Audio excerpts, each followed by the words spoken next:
Hi YouTube, it's Alan Sagano, president of ADS Consulting Group, and today I'm here to talk to you about what is a vulnerability scan. So kind of like what it sounds, basically a vulnerability scan will use a vulnerability scanning tool, and it goes around and scans all of your devices on your network to figure out if your devices have any vulnerabilities. We recommend doing regular vulnerability scans at least once a quarter, maybe more often if you're you need to be in a highly secured environment. Depending on the type of tool that you use, the one thing we really like about vulnerability scans, it gives you the perspective of your network through the lens of a hacker's view, because one of the things a hacker will do if they get into your network, one of the very first things they'll do is do a vulnerability scan to figure out, hey, what can I do? What exploits can I take advantage of that will take advantage of these vulnerabilities? What does your network look like?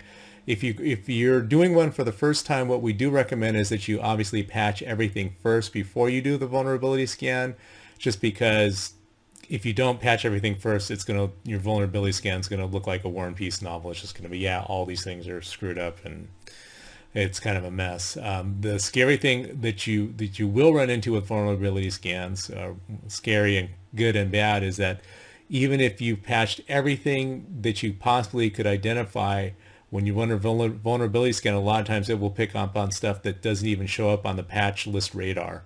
That happens all the time. It's a little bit different than a pen test or penetration test. A penetration test is where you try to actually actively get in and get compromise the network. Vulnerability scan is, that being said, we still recommend that you do a vulnerability scan after hours, just because it can be disruptive in some instances, but it's still a good idea to do. It is a service that we offer as part of our managed security services provider service that we offer. But if you haven't done a vulnerability scan, we highly, highly recommend that you do one on a regular basis, so that you can identify any potential vulnerabilities you have in your network and patch them to make it more difficult for your network to be compromised. If you like this information, please hit that subscribe button. Thanks a lot for listening, and we'll talk to you soon. Thanks a lot.